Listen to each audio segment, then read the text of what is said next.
Fulton, Missouri, a quiet little town in the Midwest. Not much has changed since 1946.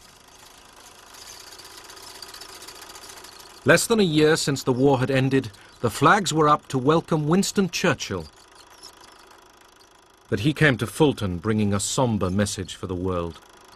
From Stettin in the Baltic to Trieste in the Adriatic, an iron curtain has descended across the continent.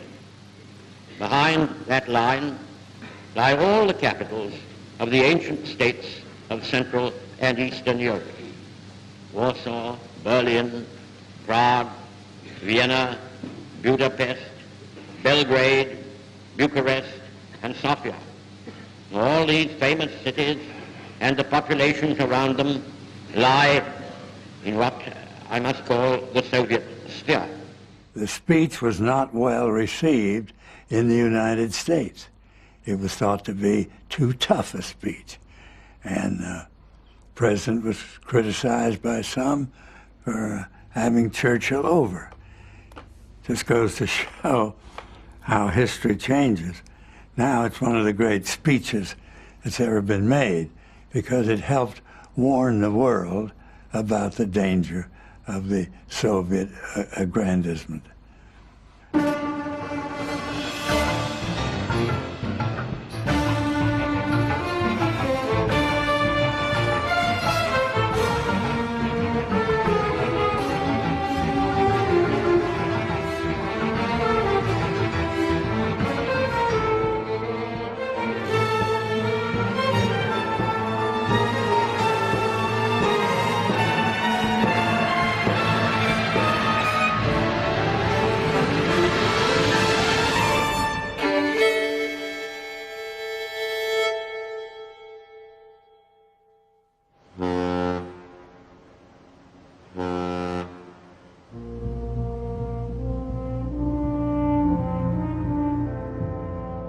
Back from overseas came the Americans. For the second time in a century, the United States had been pulled into a world war far from its own shores.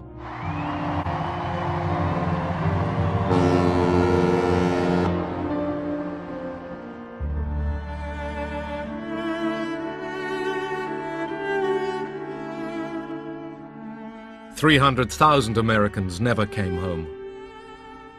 But the rest returned to a country wealthier and happier than ever before."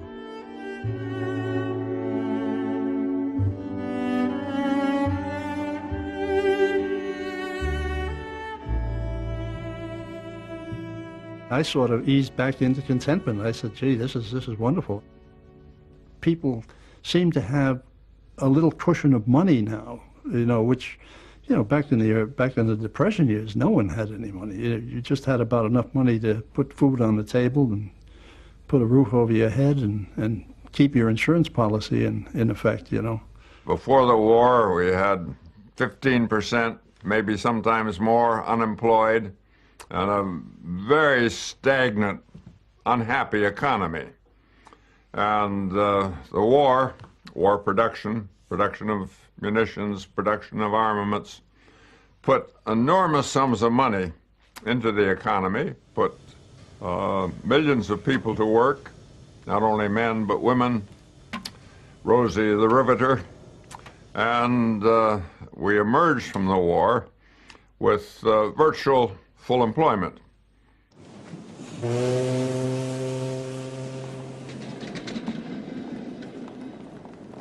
As soon as the war was over, the factories, they realized, hey, the Americans have been without a car since before the war. Let's get back into automobile production. And of course, the people were anxious for automobile. There was gasoline available, foodstuffs became available. So the economy definitely was on the rise. War and the post-war rush to spend put American capitalism back on its wheels.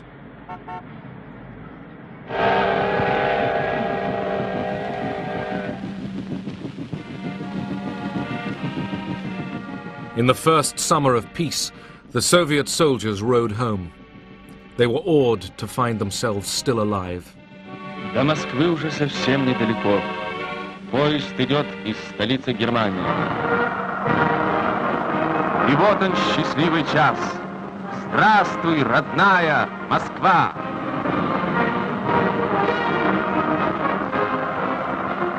Здравствуйте, герои-победители! In the crowds that welcomed them, it was the lucky ones who found their sons or husbands.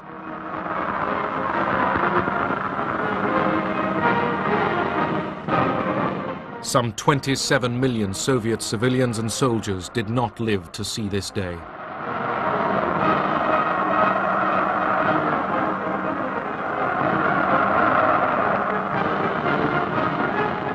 И целовали людей незнакомых, радовались.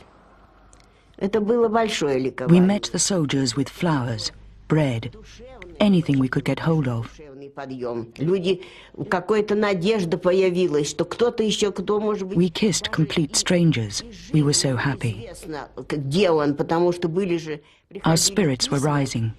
We even dared hope that those who had gone missing might still be alive. Очень надеялись, что, может быть, они найдут родных, что, может быть, это ошибка.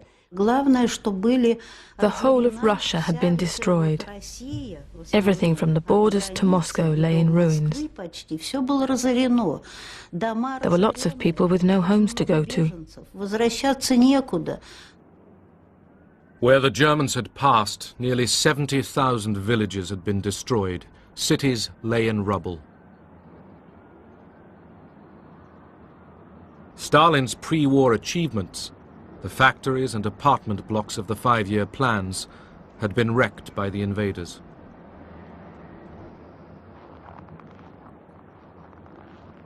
Things which before the war hadn't seemed too bad were completely destroyed. People were living in ruins. It's impossible to describe the suffering. You can only understand it if you've lived through it and seen it with your own eyes. For Russians, the end of the fighting brought an instant of pure joy. Что вам я могу сказать? В Берлине, в центре. Другой раз так забудешь, не вдумаешься глубоко, посмотришь. Напротив Рейхстаг, а здесь Бранденбургские ворота, которые Геббельс-то камнем, который заложил. Все равно прошли.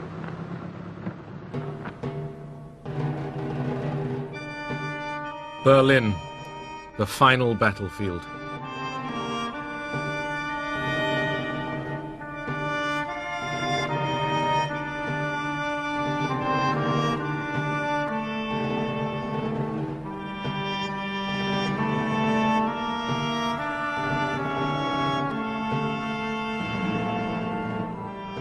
The capital of Hitler's Reich had fallen to the Red Army.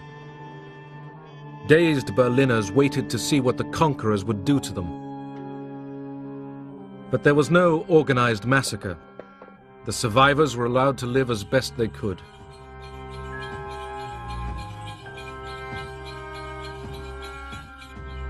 Stalin even ordered his troops to feed the Berliners, but the soldiers looted homes, and all over the city they hunted down women.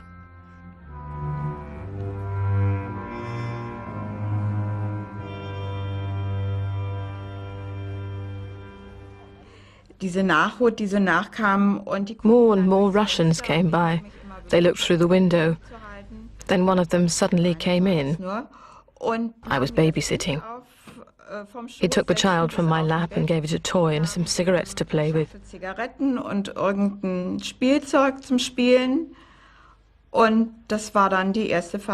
That was the first time I was raped. It was terrifying. Afterwards, I couldn't speak.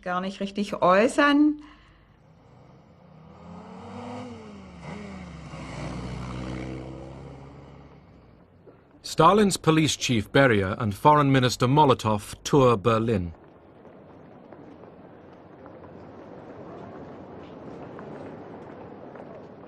Germany was divided into 4 occupation zones, and each of the Allies took a sector of the German capital. The Allies had decided that Germany should compensate them for war damage. Marshal Zhukov said, "We have fought long and hard. We've captured Berlin. We have the moral and legal right to take out as much as possible in reparations. We don't know what the future holds."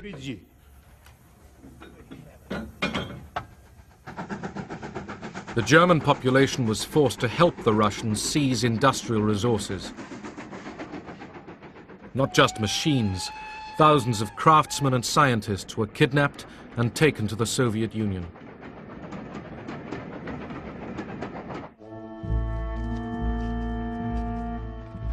Central Europe was reverting to the Dark Ages. This was a space without law, shelter, or mercy. A continent of nomads.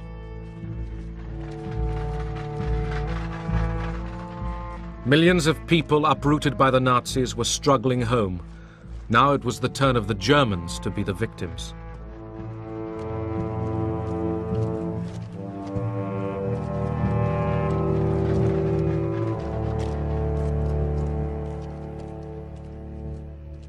From the Mediterranean to the Baltic, the victors were shaping Europe in their own image. Poland, the invaders' route to Russia, obsessed Stalin. Eastern Poland had been annexed by the Soviet Union. As compensation, the Allies shifted the whole country westward, giving Poland the eastern territories of Germany. The Germans were expelled.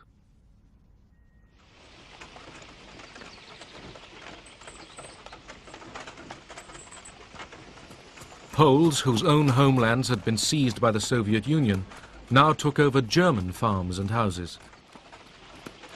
Aber in diesem Herbst 45, in the fall of 1945, a young Polish woman, 19 years old, and an older man from the militia entered our house. Und ein älterer Mann von der Miliz unser Haus betreten. Sie fragten The girl asked, "Who does this house belong to?" And my mother said, "To us." Ja, mir. Und And Hania, that was the Polish girl's name, said, "Now it's mine." From then on, it was Hania's house. Von Hania.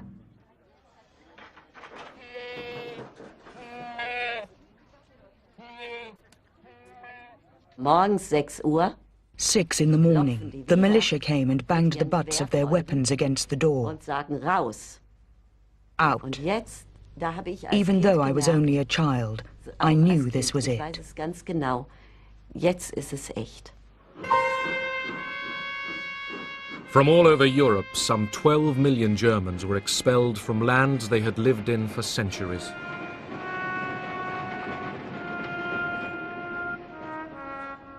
Today it's called ethnic cleansing.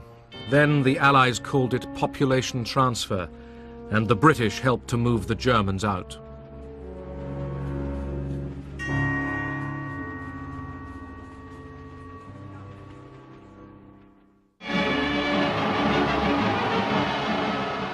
Victory in London.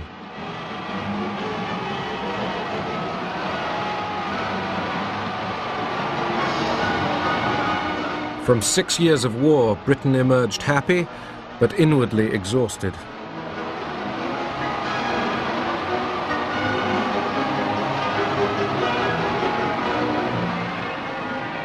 For the moment, people cheered for king and empire as if nothing had changed or ever would.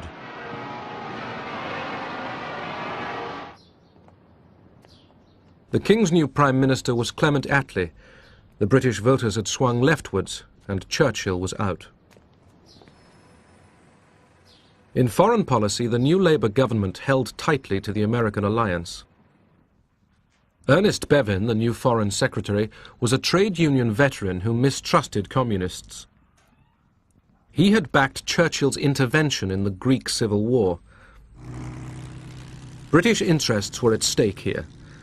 The concern was that the conflict might threaten Britain's oil route from the Middle East through the Mediterranean.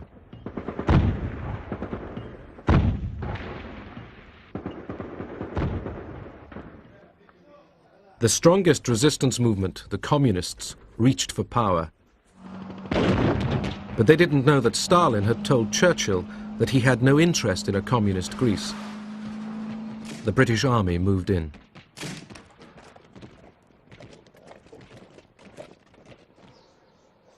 The Civil War was long and cruel.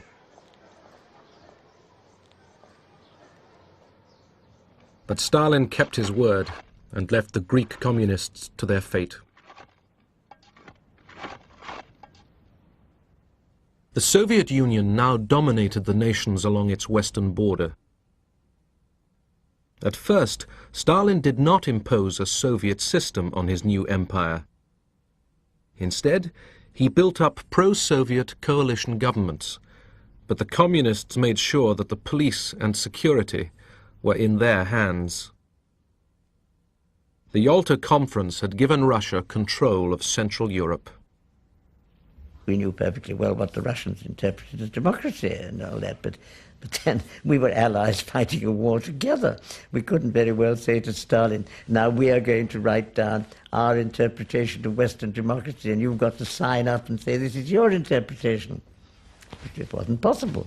We began to receive cables from American representatives in the what we were all later to call the satellite countries on the behavior of Soviet troops with respect to the people of Poland, of Bulgaria, Romania, Yugoslavia, and so on. So trouble was in the air. What would happen is that such and such a prominent member of the Peasant Party of Bulgaria would be kidnapped, simply would disappear. Or other figures who were not acceptable for inclusion in the People's Democratic new regimes would be disappeared.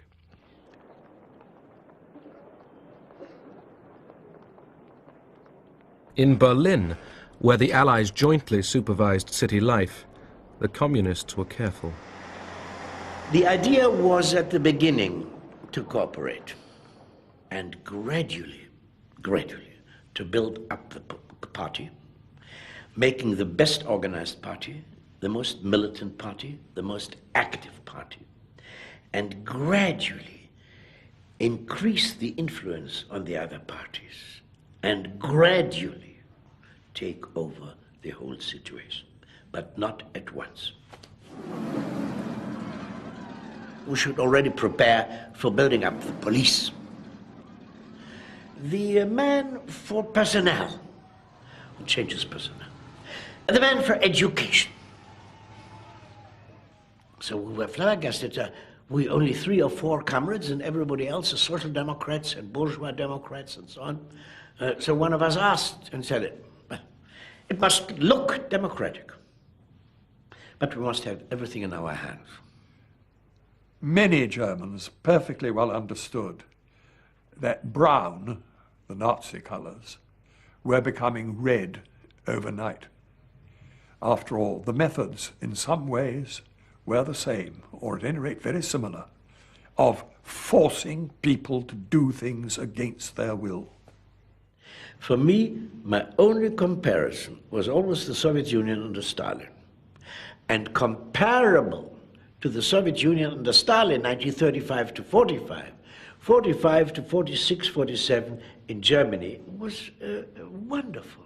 It was much less terror than which I had witnessed the 10 years before in the Soviet Union. Soviet communism had stood the test of war. The Red Army was the biggest on earth, and General Eisenhower came to pay his respects to the world's newest superpower.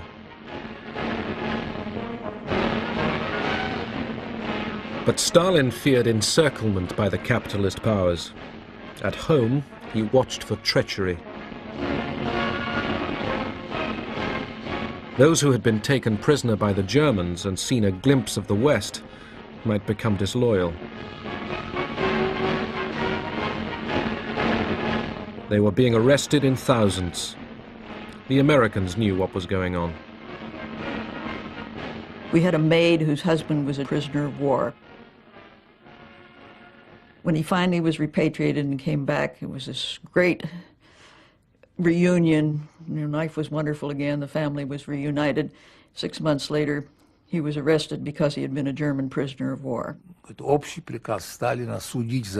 Some were there because of a general decree by Stalin. Some were deserters and thieves.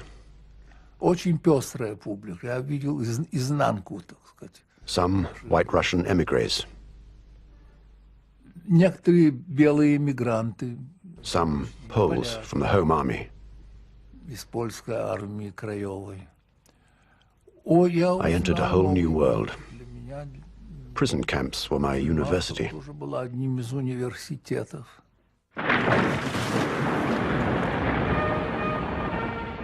Poland. In the wreckage of Warsaw, the Poles began to clear the ruins.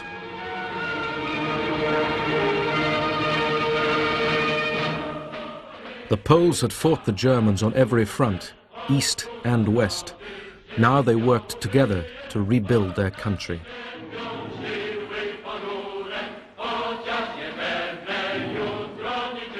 Some loathed the new semi-communist government tied to Moscow, but others found reasons to accept it and live with it. The most important thing for me was for my mother and sister to come from Siberia, and for us to begin rebuilding the country. We also needed to secure our borders, which were seriously threatened. Staying in the army gave me that chance.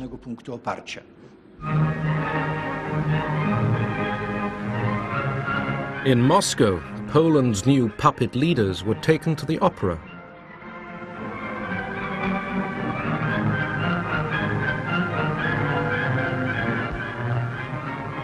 The Poles agreed to a close alliance with the Soviet Union.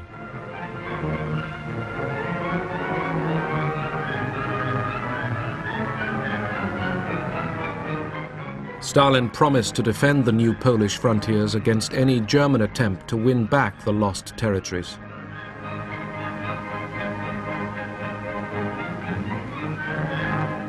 Stalin was at the zenith of his power. His colleagues felt terror in his presence. Russian diplomats, like all other Russian officials or party members or whatever, lived in terror of the great man, and justifiably so, because if they gave unpopular advice, they might find themselves in a concentration camp or with a bullet in the back of their heads. It wasn't very easy to give good advice to Stalin if it was unpalatable.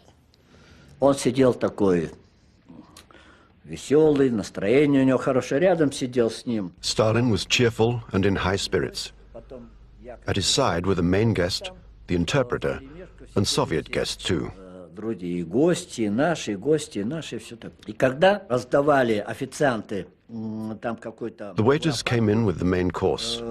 То I think it was turkey.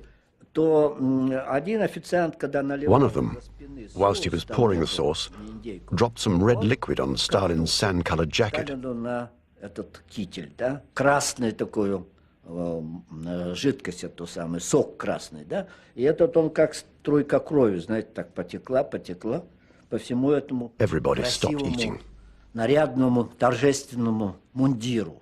They were in a state of shock about what would happen, because the stains looked like drops of blood. Замерли в испуге, что будет вообще. But Stalin didn't react. He continued to talk with his neighbor. Вот к нему там подскочил какой-то обслуживающий шеф там обслуживающий. Then another waiter came up to him with some water and offered to sponge it out. But Stalin said, no, no, and he was absolutely calm. Просидел совершенно спокойно. Все, значит, увидели. People saw that things seemed to be okay. Everyone began eating again, and the routine continued. Спокойно до конца и просидел.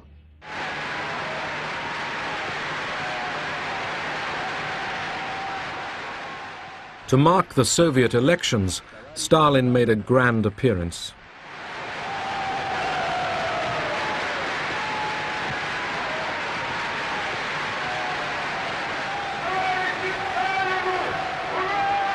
To his exhausted people, he promised no rewards, but only more effort more 5-year plans for heavy industry. Then, in cloudy words, he warned that capitalism and imperialism made future wars inevitable. Did this mean war between the Soviet Union and the West? Abroad, alarm bells rang. I read the speech with care and interpreted it as being a delayed declaration of war against the United States. Wasn't any doubt about it if you read the text carefully, what he was talking about. The speech was interpreted in the West as no less than a prediction of World War III.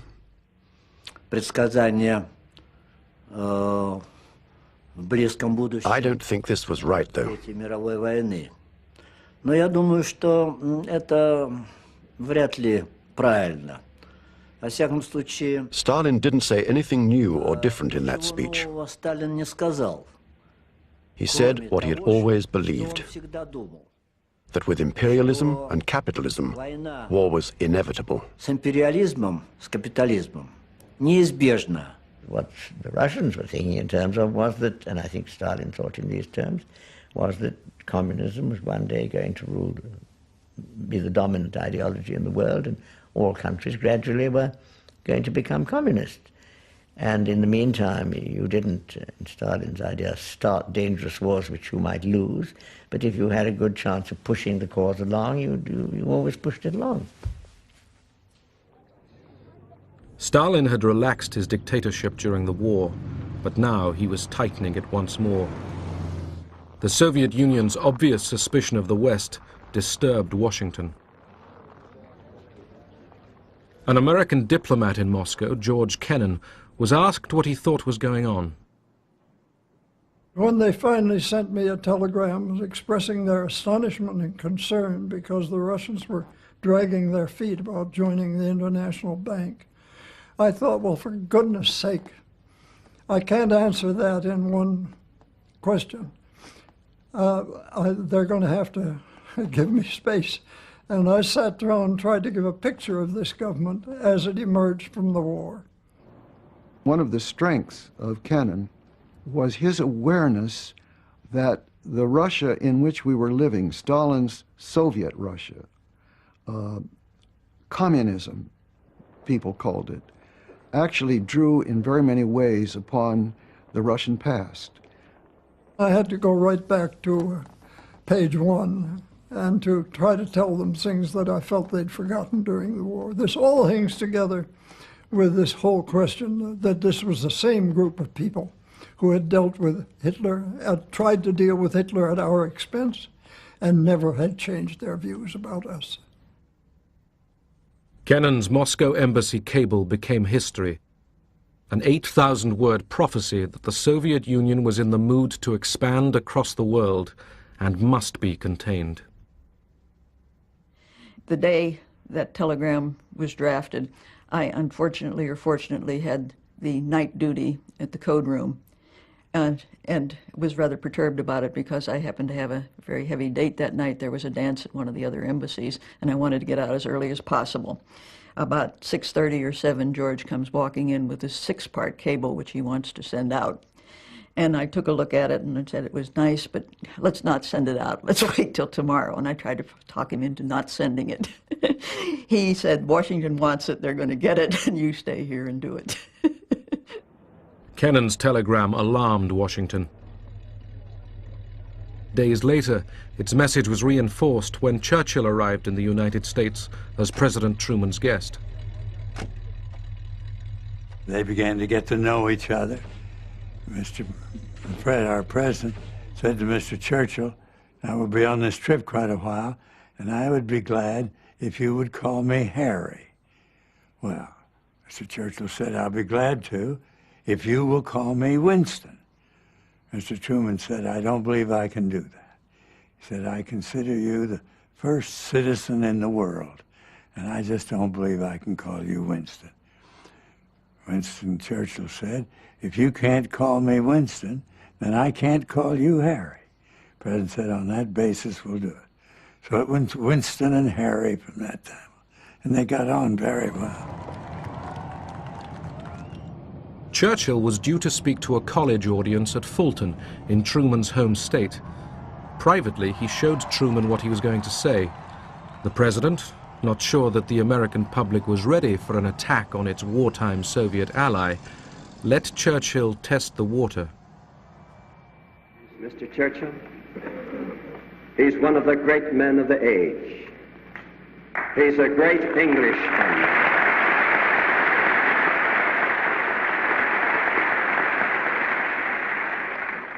He's a great Englishman, but he's half American.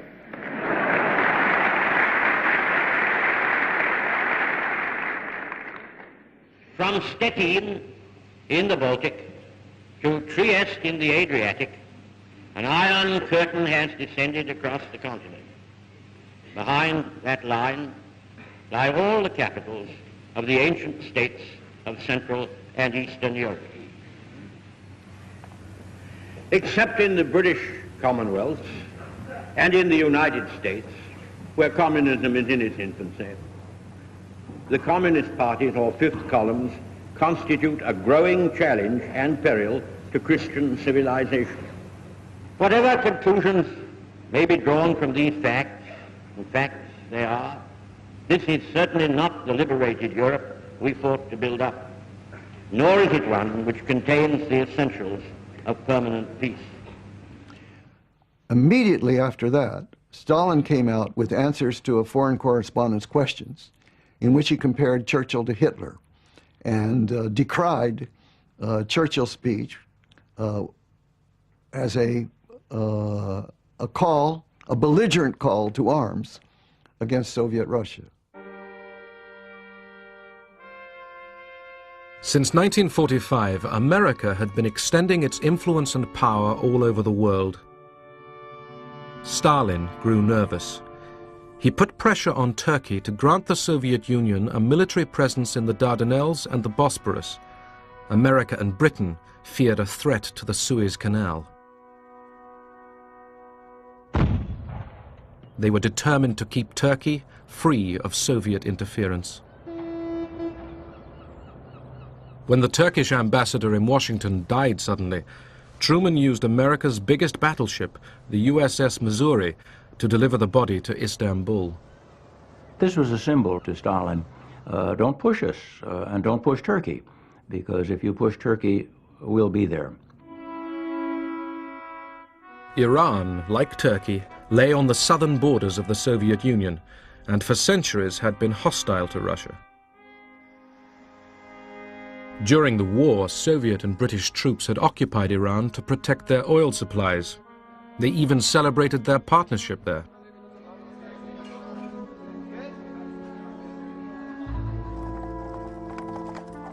The old Shah, thought to be pro-German, was dethroned and replaced by his son, Mohammad Reza Pahlavi. There was an agreement that once the war was over, the British and Soviet troops would both pull out. When the occupation was due to end, Stalin didn't want to leave.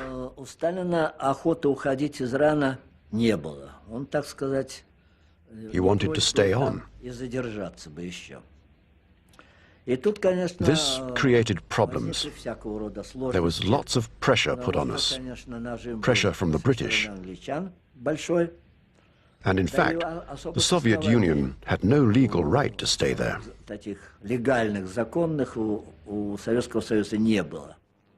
Iran presented the Security Council of the newly founded United Nations with its first crisis. That's Mr. Gromyko proposing to the Security Council that the hearing of the Persian case should be postponed. The Soviet Union tried to prevent further discussion. They lost. Mr. Gromyko and the other Russians then walked out. Their dramatic exit seems to have caused no obvious reaction at the time, though we can imagine what most of those present were thinking. One good thing, however, emerges from this incident. The Security Council had stood its ground. 6 weeks later, Stalin ceremonially withdrew his forces from Iran. But Truman, shaken by his behavior, suspected that Stalin was aiming at world domination. He said, I want to be in position to document our concern. Go back over the recent agreements and list one by one the violations in which the Soviets have engaged. I was then Mr. Clifford's assistant, and he turned the task over to me. We talked about it a bit, and I said, well, it seems to me that that's only scratching the surface. A list of agreements broken. This is a much more there are much more fundamental problems in our relations with the USSR than that. So let's go at it in a somewhat broader way. We spent weeks on it then, interviewed most of the top officials in the United States. There was absolute unanimity in all of the agencies concerned as to the nature of problems we had and the kind of response we were going to have to make. We ended up the report by saying the policy of our country should be set and clearly set. The Soviet Union constitutes a real menace to freedom in this world. Freedom in Europe, freedom in the United States. So we must prepare for it. The Clifford-Elsie report was kept secret.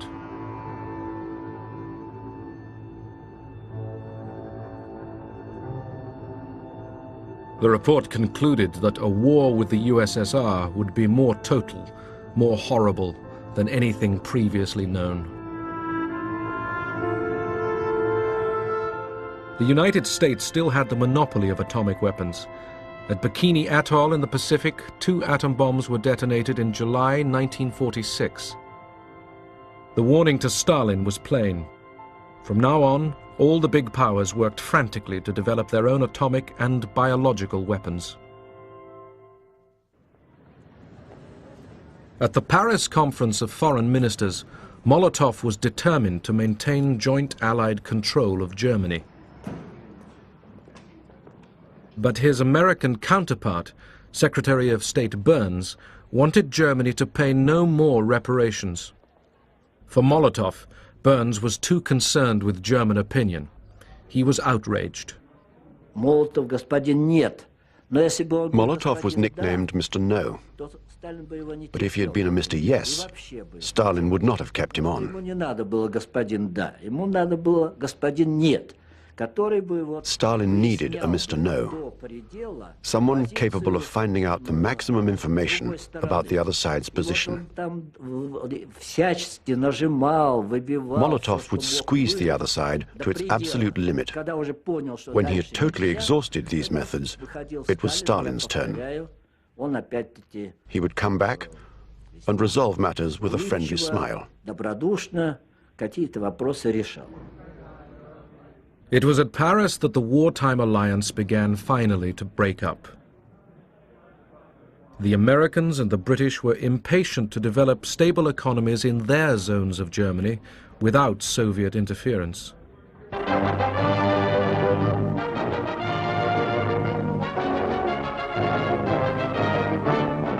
Stuttgart, Germany, scene of an event that marks a new phase in Europe's destiny. Secretary of State James F. Burns is here to set forth the policy of the United States on Germany, a speech widely interpreted as marking the end of America's appeasement of Russia. Burns tells the Germans and the world, it is not in the interest of the German people or in the interest of world peace that Germany should become a pawn or a partner in a military struggle for power between the East and the West. I listened to the Burns Stuttgart speech with marked approval because, in fact, I had written most of it. And those of us who worked on it, and Burns, were not thinking in anti-Soviet terms. The American people want to return the government of Germany to the people of Germany. The American people want to help the German people to win their way back to an honorable place among the free and peace-loving nations of the world. In 1945, the Allies had approved Poland's annexation of Germany's eastern provinces up to the Oder and Neisse rivers. But now Burns suggested that the new frontier was unfair to Germany and might be changed. It was a shocking statement. It made us think that our western border was being questioned by the Germans and by other Western countries. Jest I będzie kwestionowana przez mocarstwa zachodnie, przez Niemcy. It was one of the most important things that strengthened our ties with the Soviet Union. Umacniał nasze sojusznicze stosunki ze Związkiem Radzieckim. More pictures have arrived from Moscow. They show the everyday scene in the Soviet capital's famous Red Square. And what's in their shops? Well, here's a glimpse of the sort of things now on display. These new fashions, our cameraman tells us, are so expensive that they're quite beyond the means of ordinary people in Russia today. Ordinary people were much worse off than the newsreels showed. It was a very hard time. I had a son who was 1.5 years old. He used to get a plate from the cupboard and walk after me saying, "Give me, give me." But I had nothing to give him. We used to go to the market and buy horse feed. On the collective farms, war damage and the death of so many workers at the front were deepening a grave food shortage. I took a trip down through the Ukraine, and it was the time of the 47 famine that was going on down there, about which nothing was heard in the outside world. Soviets were talking about great grain harvests and everything else. We got down there, on the train stops you would see children with distended bellies begging for bread. At the out in Odessa itself, people lying out on the streets outside the hospitals where they couldn't take them in, starving to death. There was malnutrition everywhere. In Germany, too, hunger and disease were spreading.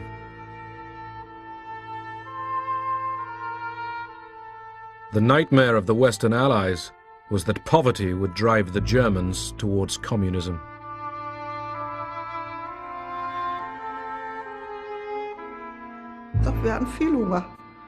There was never enough food. We were always hungry. In those days, we went on scavenging trips. We went to farmers and begged. Sometimes we got something, other times nothing. America's General Lucius Clay reflected, "There is no choice between being a communist on 1,500 calories a day and a believer in democracy on 1,000.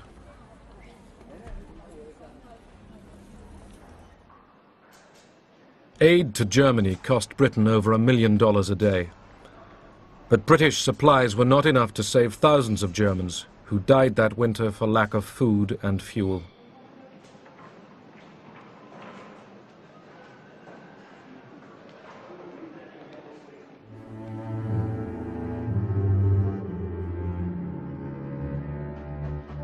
Britain, too, was weakening. The fierce winter of 1946-47 brought industry to a standstill. The country's economy, undermined by 6 years of war, began to seize up. Coal ran out, electricity failed, and food rationing grew even tighter. You know, people forget again, we never had bread rationing during the war. We had bread rationing after it. And that was because we were pouring wheat into Germany to prevent mass starvation there. That was a bad winter altogether. It was cold and the crops were bad. People were unhappy. And the communists were making strenuous gains here, there, and the other place, particularly in Italy and in France, but also in Germany.